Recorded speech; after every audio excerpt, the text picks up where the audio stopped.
Can a single childhood memory buried deep within the soul change the entire course of art history? Can the rawest form of human grief be distilled into a masterpiece that speaks across centuries?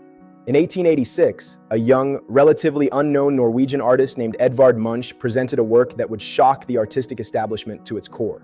The Sick Child was not just a painting, it was an emotional explosion. While the critics of his era mocked his unfinished style and messy technique, they were witnessing the birth of a new visual language. Today, we recognize this painting as one of the greatest turning points in modern art, the moment where the internal world of the artist took precedence over the external world of reality. This is the story of pain transformed into beauty. This is The Sick Child. Welcome back to our journey through the masterpieces of the Norwegian National Museum. Today, we delve into one of Edvard Munch's most personal and heartbreaking works. While many historical paintings celebrate grand victories or ideal beauty, The Sick Child tells a different story, a story of profound loss and lingering sorrow. It is a work rooted in a real-life tragedy that haunted Munch for the rest of his days. This painting didn't just capture a moment, it marked the beginning of Munch's lifelong mission, to paint not what the eye sees, but what the soul remembers. Today, we explore how this canvas changed everything. To understand the painting, we must first look at the man behind the brush. Edvard Munch's early life was defined by the shadow of death. When he was just 5 years old, his mother succumbed to tuberculosis, leaving a void that could never be filled. But the tragedy that would define this specific painting occurred years later. When Edvard was 13, his beloved older sister, Sophie, the girl who had become a second mother to him, was struck by the same cruel disease. Edvard watched her fade, day by day, helpless to intervene as her life ebbed away at the tender age of 15. He never forgot the silence of that sick room, the smell of medicine, and the suffocating atmosphere of inevitable loss. Munch later wrote, "Illness, madness, and death stood beside my cradle from the day I was born." The Sick Child was his attempt to trap that memory, to preserve the spirit of Sophie and his own crushing grief in oil and canvas. It was his way of ensuring she would never truly be forgotten. Interestingly, Munch didn't just paint this scene once. He returned to it 6 times over a period of 40 years, between 1885 and 1927. Each version was a new attempt to capture the essence of that one afternoon in his youth. He described the process as a struggle to recreate the first impression, the vibration of the air, and the overwhelming emotion of the moment. With each iteration, he experimented with different techniques, scratching the paint with his palette knife, thinning it with turpentine, and layering colors until they became almost translucent. This obsession shows just how much this memory weighed on him. He wasn't just making art, he was performing an act of spiritual archaeology, digging deeper into his own consciousness with every brushstroke. Each version of The Sick Child serves as a milestone in his development, showing his progression from a talented realist to the pioneer of expressionism.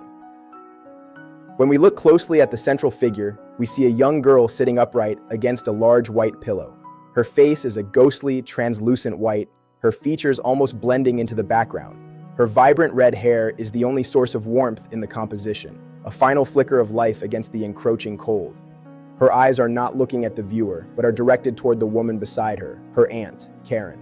There is a profound sense of stillness in her posture, an acceptance of her fate that is more heartbreaking than any outcry. Munch captured not the agony of the disease, but the quiet, dignified exhaustion of a soul preparing to depart. The way the paint is applied, scratched and reworked, makes her appear as if she is already beginning to fade, caught in the transition between life and memory. It is a haunting portrayal of fragility that remains unparalleled in the history of art. Beside the girl sits the dark-bowed figure of her aunt, Karen. Her head is lowered in a posture of complete, devastating despair. She cannot bring herself to look at the child, as if the reality of the situation is too much for her to bear. But the most powerful part of the entire composition is the connection between them, their hands clasped tightly together on the white sheet. This small, silent gesture is the emotional heart of the painting. It represents the desperate attempt to hold on to someone who is already slipping away. There is no grand action here, no theatrical display of mourning. Instead, Munch gives us the heavy, suffocating silence of a room where words have no meaning. The dark, somber tones of the aunt's clothing contrast with the girl's lightness, creating a visual dialogue between the world of the living and the world of the dying. It is a masterpiece of emotional restraint. When The Sick Child was first exhibited in 1886, it was met with almost universal hostility. The critics of the time were accustomed to smooth, realistic paintings that celebrated technical perfection. They saw Munch's blurred lines and scratched surfaces not as a creative choice, but as a sign of incompetence. One critic famously compared it to a half-finished sketch and mocked its rough appearance. But Munch wasn't interested in making a pretty picture. He wanted to capture the texture of memory itself. Our memories are rarely sharp and clear. They are often blurred at the edges, filtered through the lens of emotion and time. By scratching and layering the paint, he was literally physically manifesting the struggle to remember. This revolutionary approach, prioritizing emotional truth over visual accuracy, was the foundation of what would become Expressionism. Munch proved that a painting could be finished, even if it didn't look like a photograph, provided it captured the soul of the subject. The Sick Child was the breakthrough that Edvard Munch needed to find his true voice.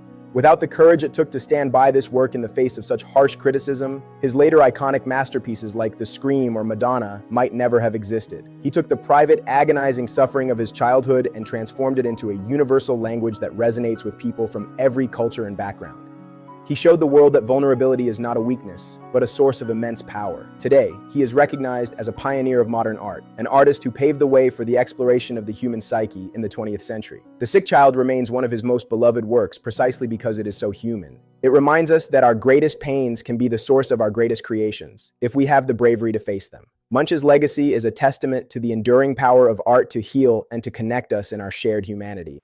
The Sick Child stands as a permanent monument to a moment of grief, transformed into a work of eternal beauty. It reminds us that art does not always have to celebrate the light. Its most important role is often to give shape to the darkness. Edvard Munch turned a traumatic memory into a source of comfort and inspiration for generations to come. As we look at Sophie one last time, we are reminded that while pain may leave deep and lasting scars, the love we share leaves memories that can never truly disappear. Thank you for joining Wealth Entertainment 21 for this exploration of art and the human spirit. If you found this journey meaningful, please subscribe and join us for our next episode as we continue to uncover the stories behind the world's most profound masterpieces. Remember, as Munch himself once said, the deepest works of art are often born from the deepest moments of human experience. Until next time.